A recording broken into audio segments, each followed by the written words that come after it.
साथियों नमस्कार, प्रेम से बोलिए जय मां सरस्वती। तो आइए शुरू करते हैं संगीत से संबंधित एक प्रैक्टिस सेट।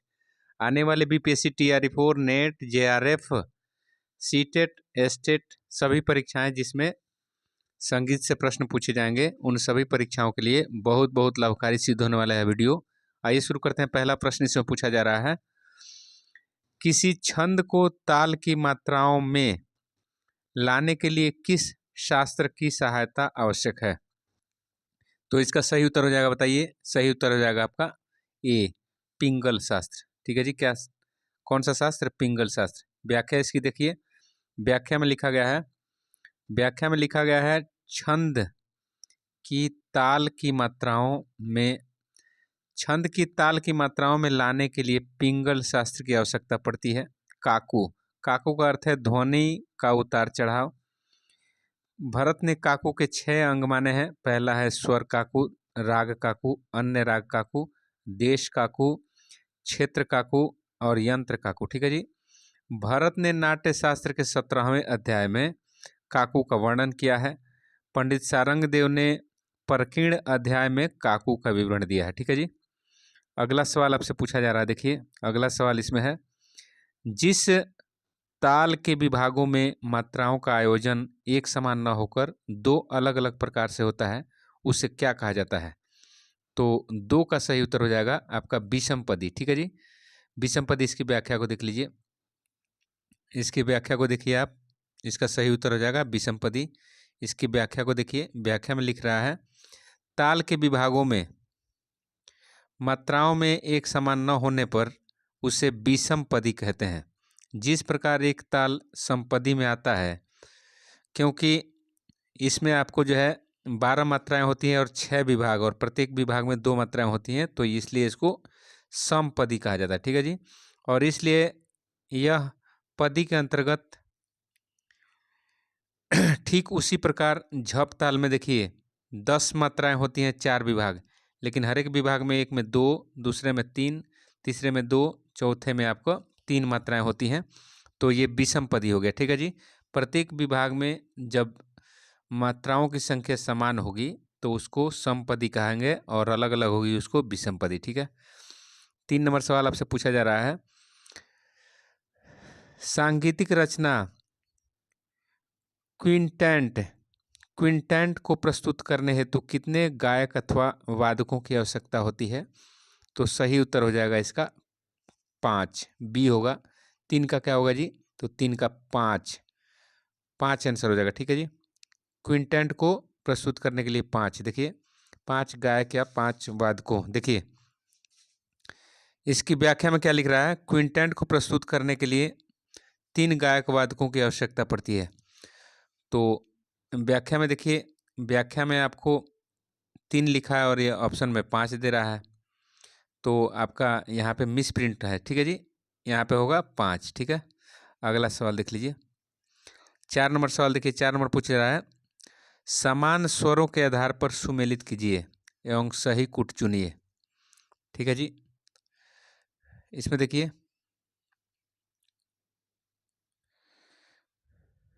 इसका देखिए 1 नंबर का क्या हो जाएगा जी? ए का क्या होगा आपको देखना है। ए का क्या होगा?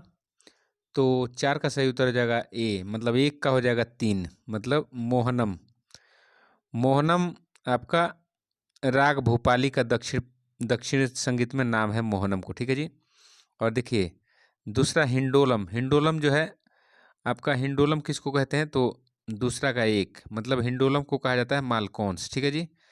और आपको शुद्ध साबेरी, शुद्ध साबेरी को क्या कहा जाता है? तो शुद्ध साबेरी को देखिए, शुद्ध साबेरी को दुर्गा कहा जाता है, और साबेरी को कहा जाता है जोगिया। ठीक है जी। और साबेरी को क्या कहेंगे? जोगिया। तो सही उत्तर हो जाएगा 3 1 4 2, 3 1 4 2। ठीक है जी।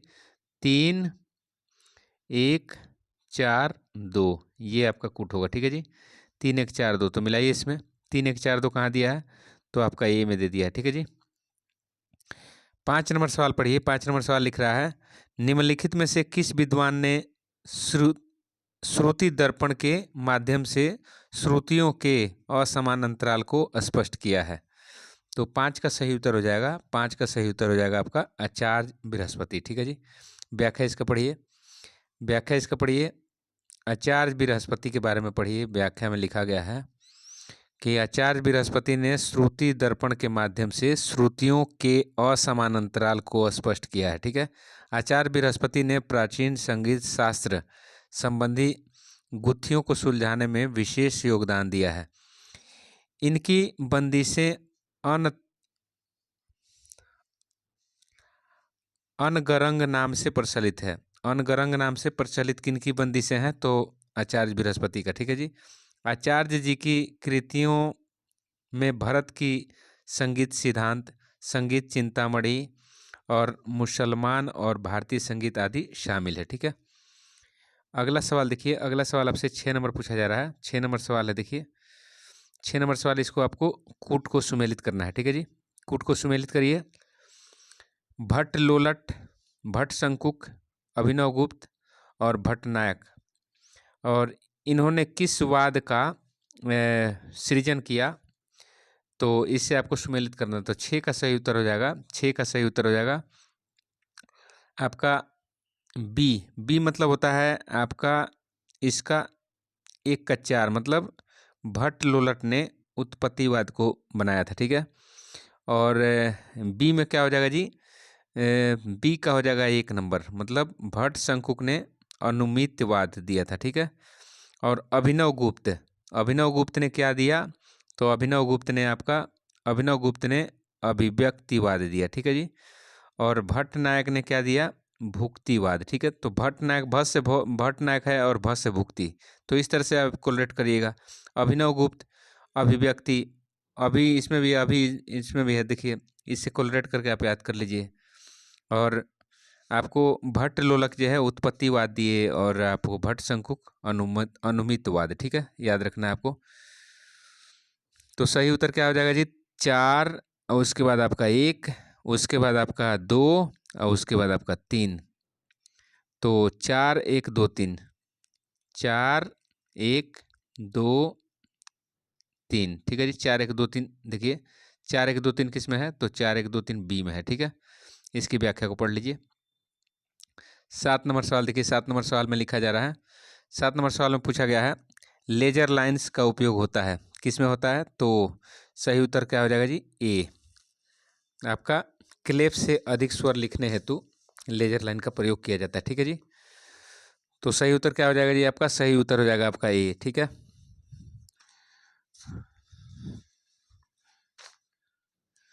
अगला सवाल देखिए, इसकी व्याख्या को पढ़ लीजिए, व्याख्या को पढ़िए। इसके लिखा है लेजर लाइन्स का उपयोग क्लेप से उत्पत्ति, क्लेप से अधिक स्वर लिखने हेतु खींचा जाता है। ठीक है जी।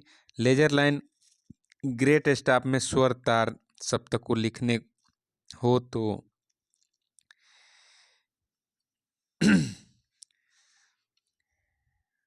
अगर इससे भी ऊंचा स्वर लिखने हो तो स्टॉप के ऊपर एक छोटी लाइन लगाकर स्वर को दर्शाते हैं। ठीक है जी। अगला स्वर देख लीजिए। 8 नंबर सवाल पूछा जा रहा है, भरत ने कितने व्यभिचारी भावों का उल्लेख किया है? तो 8 का सही उत्तर हो जाएगा आपका 33। ठीक है जी। 33, इसका व्याख्या पढ़ लीजिए। 33 नंबर में लिखा जा रहा है, 33 नंबर में लिखा जा रहा है, भरत ने अभी व्यभिचारी भावों की संख्या 33 मानी है। व्यभिचारी भाव प्राणी के हृदय में अस्थायी रूप से रहने वाले भाव, अलौकिक राग, द्वेष की क्रियाओं के कारण जगते हैं। तो उसमें ही व्यभिचारी भी जाता है। ठीक है जी। उसमें ही व्यभिचारी भी जाता है। व्यभिचारी भाव सौंदर्य चेतना को लेकर प्रकट होते हैं।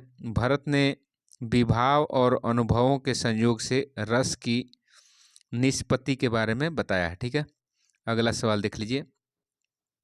अगला सवाल है, शंका और ग्लानि को भरत ने किस भाव के अंतर्गत सम्मिलित किया है?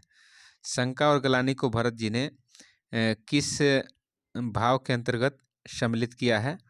तो 9 का सही उत्तर हो जाएगा आपका, 9 का सही उत्तर हो जाएगा विभाव। विभाव भाव के अंतर्गत शंका और ग्लानि को रखा गया है। देखिए व्याख्या पढ़िए। भरत ने संचारी भाव के अंतर्गत शंका और ग्लानि भाव को सम्मिलित किया है।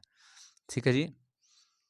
इसमें भारत ने विभाव, अनुभाव और व्यभिचारी संचारी भावों के संयोग से रस की निष्पत्ति होती है, यह बताया है। संस्कृत काव्यशास्त्र में संचारी की परिभाषा इस प्रकार की गई: स्थिरता से विद्यमान अस्थायी भाव में उन्मग्न, निर्मग्न अर्थात अविर्भूत, तिरोभूत होने वाले अर्थात अस्थायी भाव रूपी जल में तरंगों की भांति संचरण करने वाले भाव को संचारी भाव कहते हैं। ठीक है, अगला सवाल देख लीजिए। अगला सवाल लिख रहा है, अगला सवाल इसमें लिखा गया है, आपको सुमेलित करना है। ठीक है जी। तो सुमेलित करिए यहाँ पे, निम्नलिखित भातखंडे के श्रुति, स्वर तथा स्थान अनुसार सुमेलित कीजिए, सही कूट चुनिए। ठीक है, तो 10 का सही उत्तर हो जाएगा आपका, 10 का सही उत्तर होगा आपका, एक का हो जाएगा आपका 3। ठीक है जी, एक का हो जाएगा 3, मतलब मंदा क्या है, तो कोमल ऋषभ, कोमल ऋषभ। ठीक है जी। और रक्तिका किसका नाम है, तो रक्तिका किस श्रुति का नाम है आपको बताना है, तो बी का सही उत्तर हो जाएगा आपका, बी का हो जाएगा आपका रक्तिका, कोमल गंधार को कहते हैं। ठीक है जी, कोमल गंधार को। उसके बाद जो है आपका रक्ता, रक्ता किसको कहते हैं, तो रक्ता कहते हैं, इसको थोड़ा ऊपर कर लीजिए।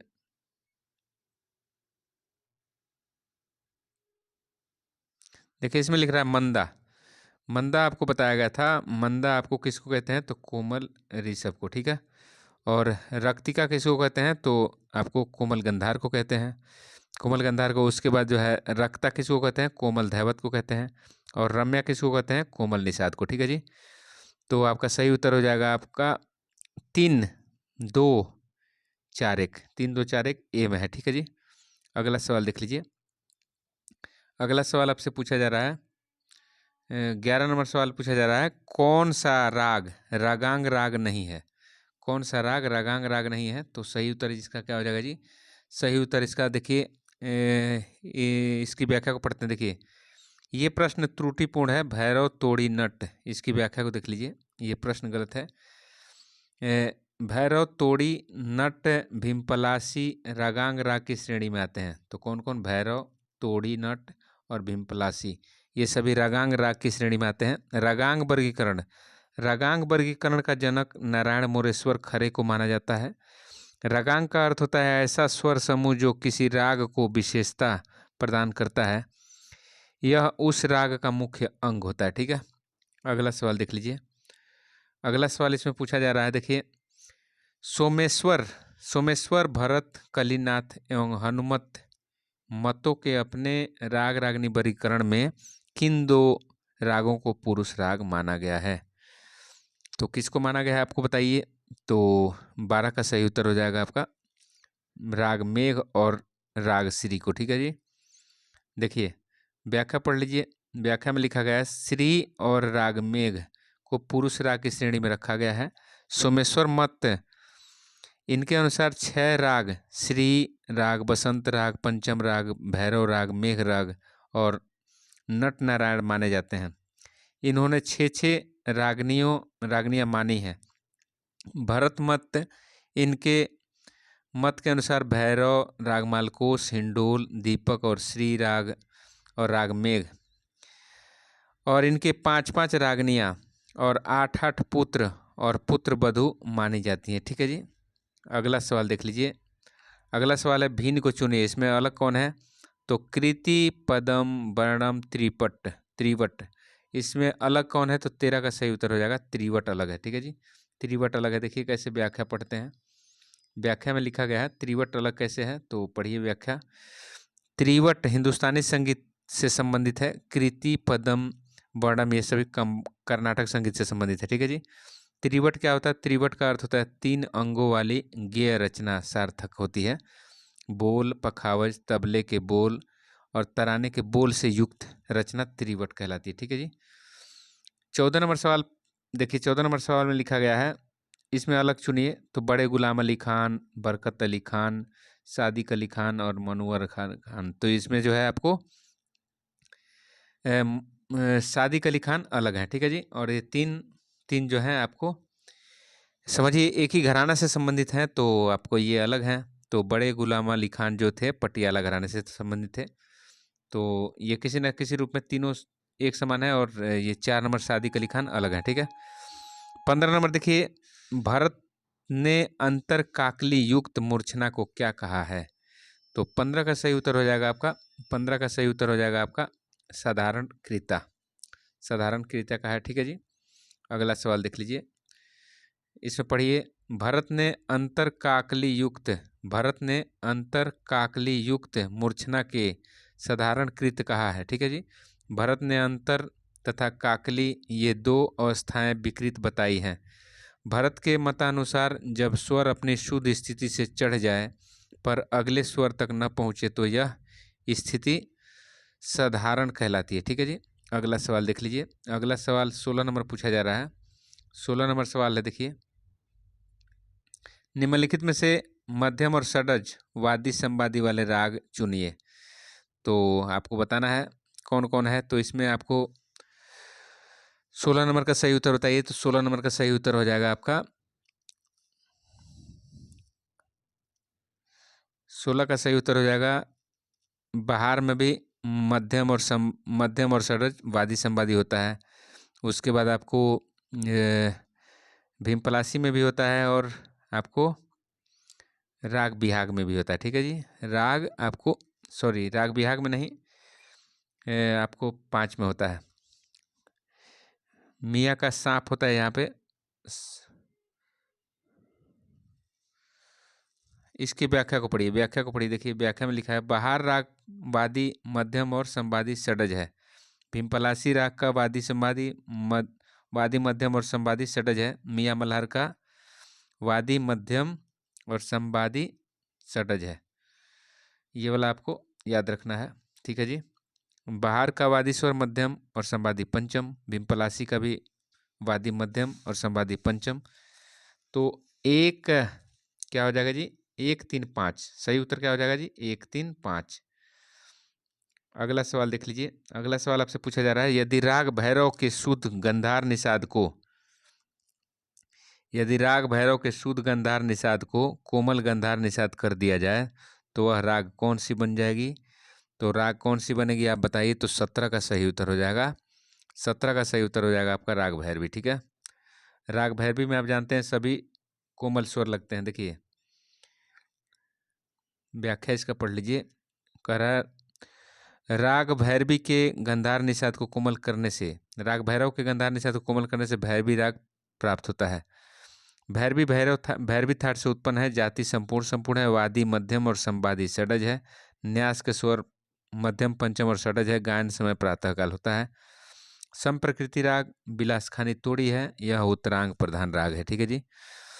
18 नंबर सवाल पढ़िए, 18 नंबर सवाल में लिखा जा रहा है, इसको आपको सुमेलित करना है, कूट को मिलाना। देखिए संगीत समय सार, एक तरफ ग्रंथ दिया गया है, दूसरी तरफ उसके रचनाकार, तो मिलाइए, इसको मिलाना है आपको। 18 नंबर सवाल का सही उत्तर हो जाएगा, 18 का सही उत्तर हो जाएगा आपका, ए का हो जाएगा 4। मतलब आपको संगीत समय सार किसने लिखा? तो पार्श्वदेव, ठीक है जी।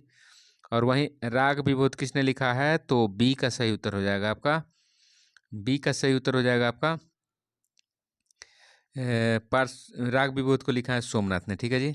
और राग तत्व विबोध किसने लिखा? तो राग तत्व विबोध लिखे हैं आपको श्रीनिवास, ठीक है जी। और स्वर मेलका निधि रामामात्य जी लिखे हैं, ठीक है। तो सही उत्तर हो जाएगा 4 1, उसके बाद आपको 2, उसके बाद 3, ठीक है जी। तो 4 1 2 3, 4 1 2 3 कहाँ है? तो 4 1 2 3 आपको मिलेगा ये में, ठीक है जी। व्याख्या इसका देख लीजिए। आपको 19 नंबर सवाल आपसे पूछा जा रहा है, राग देशकार किस थाट का है? तो राग देशकार किस थाट का आपको बताना है। तो जाहिर सी बात है, इसका बिलावल थाट है, राग देशकार का बिलावल थाट है, जिसमें सभी शुद्ध स्वर लगते हैं। इसकी व्याख्या को पढ़ लीजिए, राग देशकार बिलावल थाट का राग है, और जाति आडव है, वादी धैवत है, संवादी गंधार है, वर्जित स्वर मध्यम और निषाद है, न्यास के स्वर है षडज पंचम और धैवत, गायन समय दिन का दूसरा पहर है, संप्रकृति राग है भूपाली, और यह उत्तरांग प्रधान राग है, ठीक है जी। तो अगला सवाल देख लीजिए, अगला लिख रहा है, संगीत समय सार का 5वां अध्याय कौन सा है? तो संगीत समय सार का 5वां अध्याय बताइए। तो 20 का सही उत्तर हो जाएगा आपका बी, प्रबंध अध्याय, ठीक है जी। क्या है जी? तो प्रबंध अध्याय, ठीक है। अगला सवाल देख लीजिए, इसमें पढ़िए व्याख्या इसका। लिख रहा है इसमें, संगीत समय सार में 9 अध्याय हैं। इसके 5वें अध्याय में प्रबंध के बारे में बताया गया है।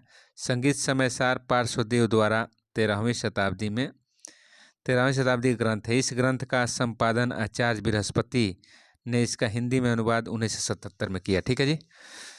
अगला सवाल देख लीजिए। अगला सवाल आपसे पूछा जा रहा है, सितार के दूसरे तार को किसका तार कहा जाता है? दूसरे तार को किसका तार कहा जाता है? तो आपको सही उत्तर हो जाएगा 21 का क्या होगा जी? 21 का हो जाएगा जोड़ी का तार। ठीक है जी, जोड़ी का तार। अगला सवाल देख लीजिए, जोड़ी का तार, इसकी व्याख्या पढ़ लीजिए। व्याख्या में लिखा गया है, सितार के दूसरे तार को जोड़ी का तार कहा जाता है। सितार में 7 मुख्य तारें होती हैं। पहली तार को बाज का तार कहा जाता है। सितार के अंतिम 2 तार को चिंकारी का तार कहते हैं। इस पर झाला बजता है। सितार के तार को क्रमशः मद्र मध्यम, मद्र षडज, मद्र पंचम और मद्र सा, मद्र पंचम, अंतिम सा, मध्य षडज, तार षडज पर मिलाए जाते हैं। सितार में 12 से लेकर 20 तार में होती हैं। इसके अतिरिक्त 18 से लेकर 23 तक पर्दे सरिकाएं होती हैं। पर्दे या सरिकाएं होती हैं। ठीक है जी। अगला सवाल देख लीजिए, इसमें 22 नंबर पूछ रहा है, निम्न में से कौन सा मार्ग ताल नहीं है? मार्ग ताल नहीं है, बताना है आपको। मार्ग ताल नहीं है तो 22 नंबर का सही उत्तर हो जाएगा आपका सिंह विक्रम। ठीक है जी। व्याख्या पढ़ लीजिए। सिंह विक्रम मार्ग ताल में नहीं आता। मार्गी ताल की संख्या 5 मानी गई है। चंचतपुट, चाचपुट, संपकेष्टक, ठीक है जी, उद्घट आपको षट पिता पुत्रक मार्गी तालों के स्वर तथा देसी तालों के भूतल रंजन हेतु माना गया है। ठीक है जी, भूतल रंजन हेतु माना गया है। अगला सवाल देखिए, फिरोज खान का उपनाम क्या है? बताइए। तो फिरोज खान का उपनाम क्या है? 23 का सही उत्तर बता दीजिए। तो 23 का सही उत्तर हो जाएगा अदारंग। ठीक है जी, अदारंग। अगला इसको देख लीजिए, व्याख्या पढ़ लीजिए। देखिए, फिरोज खान का उपनाम अदारंग है। देखिए, अमजद हुसैन खां का उपनाम दिलरंग है। ओमकार नाथ ठाकुर का प्रणव है, प्रणव रंग। बलवंत राय भट्ट का भाव रंग है। और भूपति खां को मनरंग कहा जाता है। और रामाश्रय झा को राम रंग कहा जाता है। ठीक है जी। अगला सवाल देख लीजिए। अगला सवाल है 24 नंबर, इनमें से किस वाद्य में पर्दे लगे होते हैं? तो पर्दे किस में लगे होते हैं आपको बताना है। तो 24 का सही उत्तर हो जाएगा आपका इसराज में। ठीक है जी। अगला सवाल देखिए, व्याख्या पढ़िए। इसराज वाद्य में पर्दे लगे होते हैं। ठीक है जी। सितार और सारंगी के गुणों से युक्त इस राज में 16 से 19 पर्दे होते हैं। 4 मुख्य तार मध्यम, षडज, पंचम में मिलाए जाते हैं। इसमें 14 से लेकर 22 तरफ के तार होते हैं। चमड़े की तबली वाला इसका तुम्बा लकड़ी का होता है। यह काठ का तुम्बा होता है। यही काठ का तुम्बा यदि हो जाए तो उसको दिलरुबा कहते हैं। ठीक है जी, दिलरुबा कहते हैं। ठीक है। अगला सवाल देख लीजिए, अलाउद्दीन संगीत अकादमी कहाँ स्थित है? अलाउद्दीन संगीत अकादमी कहाँ है आपको बताना है। तो 25 का सही उत्तर हो जाएगा। बताइए, 25 का कमेंट करिए। 25 का सही उत्तर हो जाएगा आपका भोपाल में। कहाँ है जी? तो भोपाल में। ठीक है। अगला सवाल देखिए, इसकी व्याख्या पढ़ लीजिए। अलाउद्दीन खां संगीत अकादमी भोपाल में स्थित है। ठीक है जी। भातखंडे संगीत महाविद्यालय लखनऊ में है। अली अकबर कॉलेज म्यूजिक आपको of music ITC academy Calcutta में स्थित है। ठीक है जी। अगला सवाल देखिए, निम्न में कौन वैदिक संगीत के स्वर का नाम है? तो आपको 26 का सही उत्तर बताना है। तो 26 का सही उत्तर हो जाएगा आपका क्रुष्ट। ठीक है जी। इसकी व्याख्या को पढ़ लीजिए। व्याख्या में लिखा गया है, वैदिक संगीत, व्याख्या में लिख रहा है, वैदिक संगीत स्वर क्रुष्ट स्वर को माना गया है। वैदिक परंपरा में उदात, अनुदात, स्वरित ये 3 स्वर थे। देखिए, इसको दर्शाने के लिए 7 संज्ञाएं प्रचलित हुई। ये संज्ञाएं कौन कौन है? तो क्रुष्ट, प्रथम, द्वितीय, तृतीय, चतुर्थ, मंद्र और अतिस्वार। ठीक है जी। अगला सवाल देख लीजिए। अगला सवाल है इसमें, विलंबित ख्याल के साथ संगीत करने में निम्न में से किस ताल का प्रयोग होता है? तो तिलवाड़ा। ठीक है जी, तिलवाड़ा। तिलवाड़ा के बारे में हम देखिए, तिलवाड़ा के बारे में पढ़ते हैं। तिलवाड़ा में लिखा गया है, विलंबित ख्याल के साथ तिलवाड़ा ताल की संगति होती है। तिलवाड़ा ताल यह 16 मात्रा की ताल है। इसकी संगत केवल बड़े ख्याल के साथ ही की जाती है। यह ताल केवल विलंबित लय में बजाई जाती है। 16 मात्राएं, 4 विभाग। 1, 5, 13वीं पर ताली होता है, 9वीं पर खाली होता है। ठीक है जी। इसका बोल है, धा त्रिकट धिन धिन, धा धा धिन धिन, ता त्रिकट तिन तिन धा। बोल इसका एक बार और देख लीजिए। धा त्रिकट धिन धिन, धा धा धिन धिन, ता त्रिकट तिन तिन, धा धा धिन धिन। ठीक है जी। उस्ताद नसीर अमीनुद्दीन डागर के पिता कौन है? आपको बताना है। 28 नंबर का सही उत्तर हो जाएगा। 28 का सही उत्तर बताइए। 28 का सही उत्तर हो जाएगा आपका नसीरुद्दीन डागर। ठीक है जी।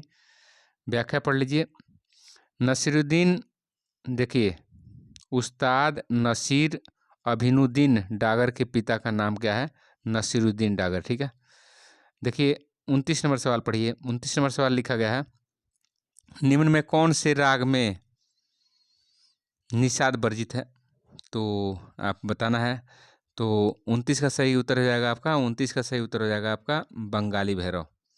देखिए, बंगाल भैरव में नी वर्जित होता है, बंगाल भैरव में निषाद वर्जित होता है। देखिए, बैरागी भैरव, बैरागी भैरव, इसका व्याख्या पढ़िए।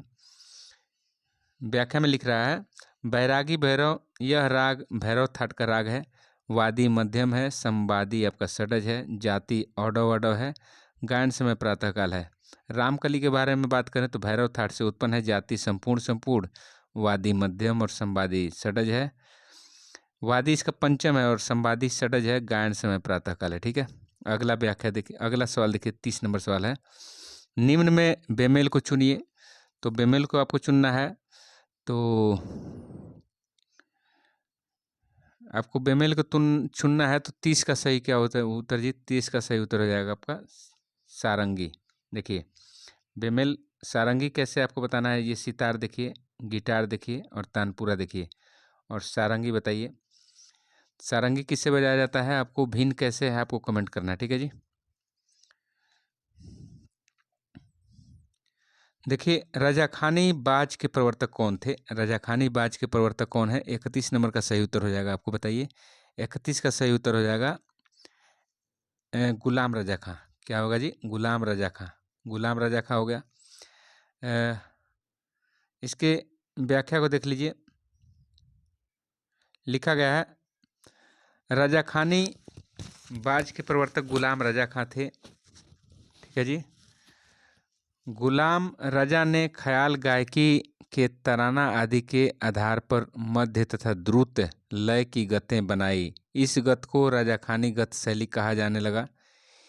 इन गतों में मिजराब के बोल निश्चित नहीं होते तथा इनको प्रारंभ करने का कोई निश्चित स्थान होता। रजाखानी गत को द्रुत लय भी कहते हैं। ठीक है जी। अगला देखिए, 32 नंबर सवाल लिख रहा है, अलापिनी बीड़ा में कितनी तंत्रियां होती हैं? अलापिनी बीड़ा में कितनी तंत्रियां होती हैं? तो आपका 2 हो गया, 2 हो गया इसका उत्तर। देखिए, अलापिनी बीड़ा में 2 तार होते हैं, विपंची बीड़ा में 9 तार होते हैं, और ब्राह्मण बीड़ा में 7 तार होते हैं, और तंजौरी बीड़ा में 4 तार, और मत कोकिला में 21 तार। ठीक है जी। अगला सवाल देख लीजिए, 33 नंबर सवाल लिख रहा है, तो निम्नलिखित में से कौन सा ख्याल गायक है? तो आपको 33 का सही उत्तर बताना है। 33 का सही उत्तर हो जाएगा नसीर अहमद खान। ठीक है जी, सी, नसीर अहमद खान ख्याल गायक हैं। ठीक है जी।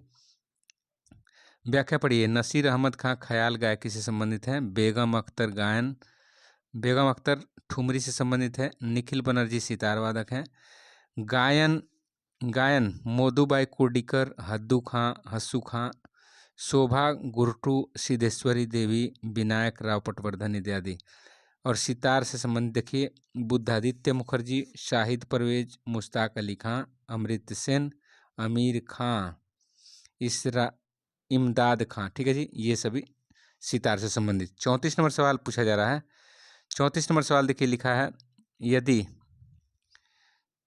सा ध नी गरे स्वरावली में षडज को पंचम माने एवं इसी स्वरावली की पुनरावृत्ति करें तो कौन सा राग दिखाई पड़ेगा।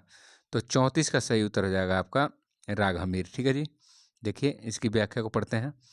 व्याख्या में लिख रहा है निशा धनी रे को षडज को यदि इसमें षडज को पंचम माने तो हमीर राग की स्वरावली मिलती है। हमीर जो राग होता है कल्याण थाट से उत्पन्न है। इसकी जाति देखिए संपूर्ण होती है। वादी धैवत होता है, संवादी गंधार।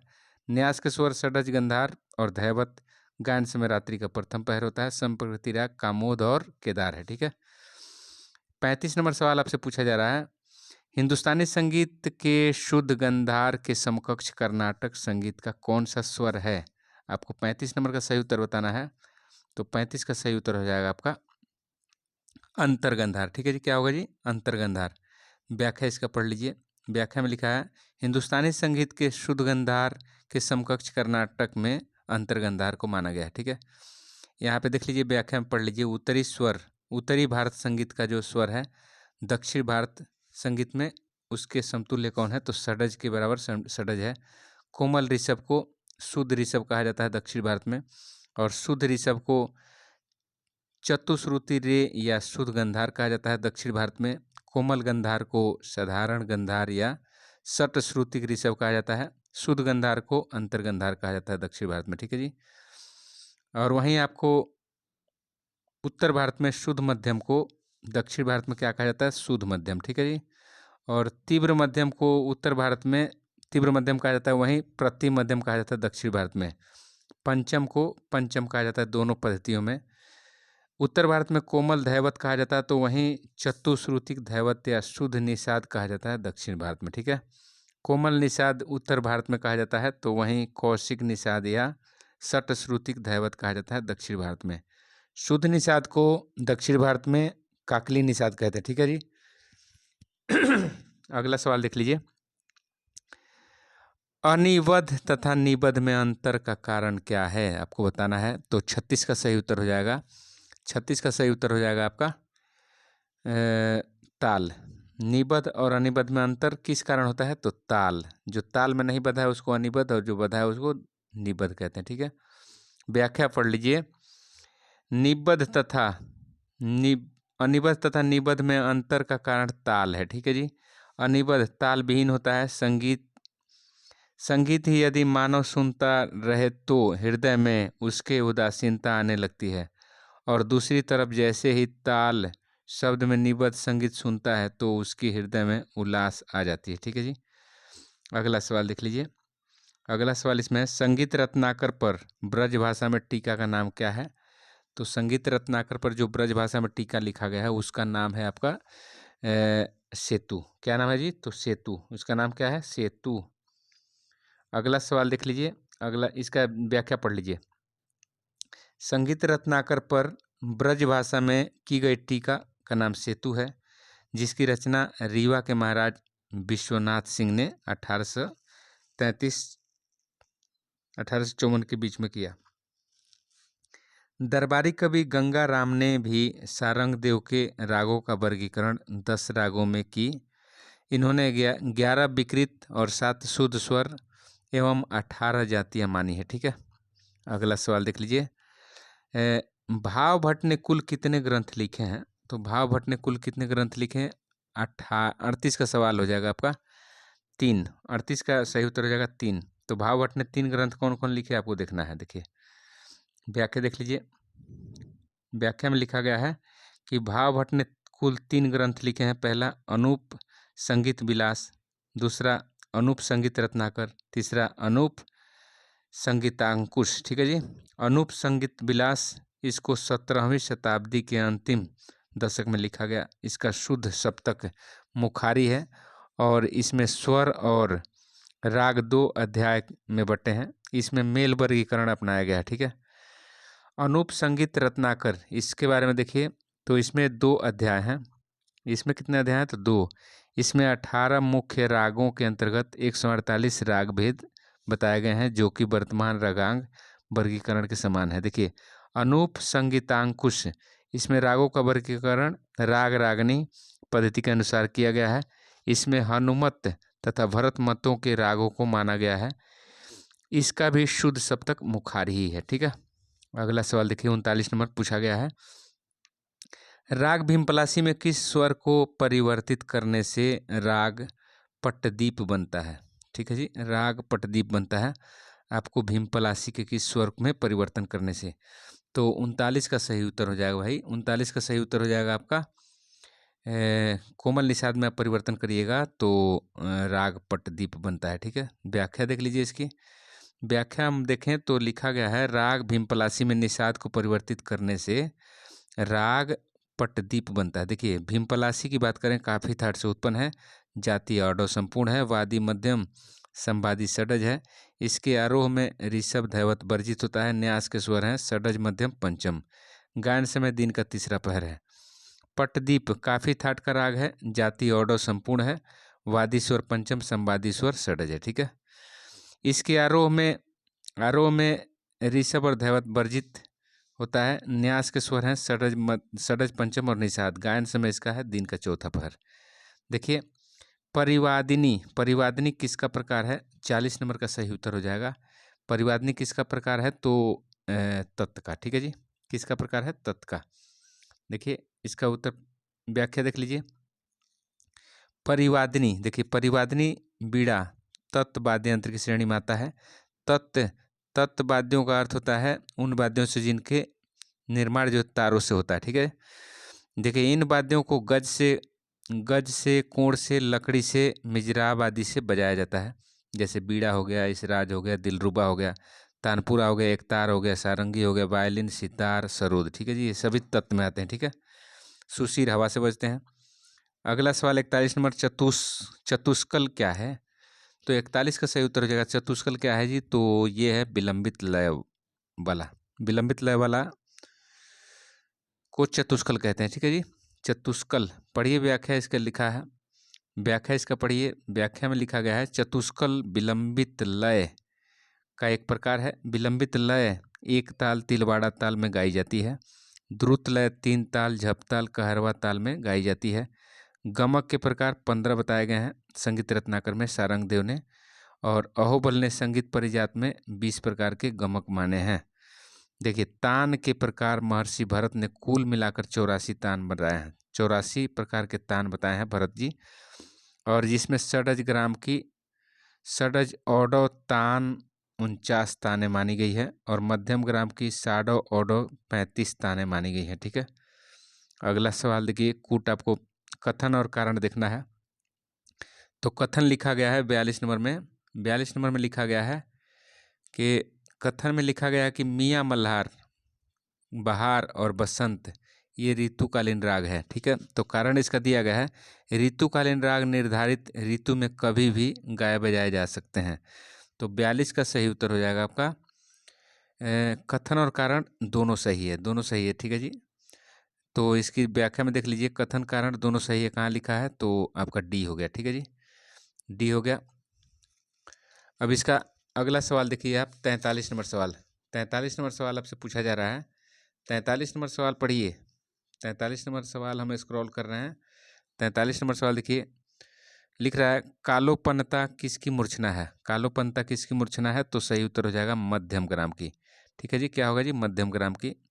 आप इसकी व्याख्या को देख लीजिए, लिखा है कालोपनता मध्यम ग्राम की मूर्छना है। ठीक है जी, मध्यम ग्राम में 7 मूर्छनाएं होती हैं। ये मूर्छनाएं क्रमशः मध्यम ग्राम, षडज, निषाद, देखिए मध्यम गंधार, षडज, निषाद, धैवत तथा पंचम से आरंभ होती है।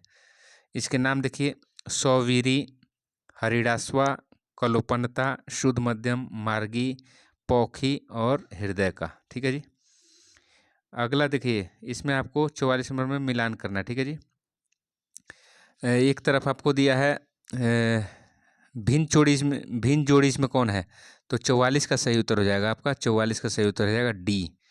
ये भिन्न है, अलग है, जबकि ये एक समान है तीनों, और ये भिन्न है। इसकी व्याख्या को देखिए कैसे भिन्न है, पढ़ते हैं। देखिए, शुद्ध कल्याण शुद्ध सारंग भिन्न जोड़ी है। शुद्ध कल्याण शुद्ध सारंग भिन्न जोड़ी है। देखिए शुद्ध कल्याण कल्याण थाट से उत्पन्न है, वादी पंचम और संवादी धैवत है, और जाति इसकी षाडव संपूर्ण है। न्यास के स्वर है षडज पंचम और निषाद। गायन समय रात्रि का प्रथम पहर है। सम प्रकृति राग है शुद्ध सारंग। और शुद्ध सारंग की बात करें, ये कल्याण थाट से उत्पन्न है। जाति अडो षाडव है, वादी ऋषभ है और संवादी पंचम है। न्यास के स्वर है ऋषभ पंचम और निषाद। गायन समय इसका है मध्याह्न काल। ठीक है, सम प्रकृति राग श्याम कल्याण है। ठीक है जी। 45 नंबर है, यात्रा किस राज्य से संबंधित है। यात्रा आपको बताना है, यात्रा किस राज्य से संबंधित है। तो 45 का सही उत्तर बता दीजिए। 45 का सही उत्तर हो जाएगा बंगाल। बंगाल का लोक नृत्य है यात्रा। ठीक है, देखिए पढ़िए इसका। यात्रा पश्चिम बंगाल का लोक नृत्य है। पश्चिम बंगाल के नृत्य कौन है? गंभीर है, कीर्तन है, मरसिया, ढाली, राम वेशी, काठी, यात्रा, बाउल, ये सभी पश्चिम बंगाल के नृत्य हैं। ठीक है, 46 नंबर सवाल आपसे पूछा जा रहा है, निम्नलिखित ग्रंथों को काल के अनुसार चुनिए। ठीक है जी, कौन काल के अनुसार सजाया गया है आपको चुनना है। तो 46 का सही उत्तर हो जाएगा, 46 का सही उत्तर हो जाएगा आपका सी सही है। देखिए संगीत सुधाकर, उसके बाद संगीत राज, उसके बाद अनूप संगीत विलास। ठीक है जी, तो ये क्रम से सही है, एक के बाद एक रचित हुए हैं। ठीक है जी, अब देखिए यहाँ पे पढ़िए इसकी व्याख्या को। देखिए संगीत सुधाकर राजा हरिपाल देव 514 में लिखे। इसमें हिंदुस्तानी एवं कर्नाटक संगीत का प्रथम बार उल्लेख हुआ है। संगीत राज महाराणा कुंभा द्वारा संगीत राज ग्रंथ की रचना 1480 में की गई है। अनूप संगीत विलास यह ग्रंथ भाव भट्ट द्वारा लिखा गया है। ठीक है जी, तो ये सही क्रम है। ठीक है, अगला सवाल देखिए। अगला सवाल आपसे पूछा जा रहा है, 47 नंबर सवाल है, उस्ताद नत्थन खां का संबंध किस घराने से है। तो 47 का सही उत्तर हो जाएगा, 47 का सही उत्तर हो जाएगा आपका आगरा घराने से। नत्थन खां कहाँ से? आगरा घराने से। व्याख्या इसका पढ़ लीजिए। व्याख्या में लिखा गया है, उस्ताद नत्थन खां आगरा घराने से के कलाकार हैं। आगरा घराने की गायकी को प्रसारित करने का श्रेय धग्गे खुदा बख्श को जाता है।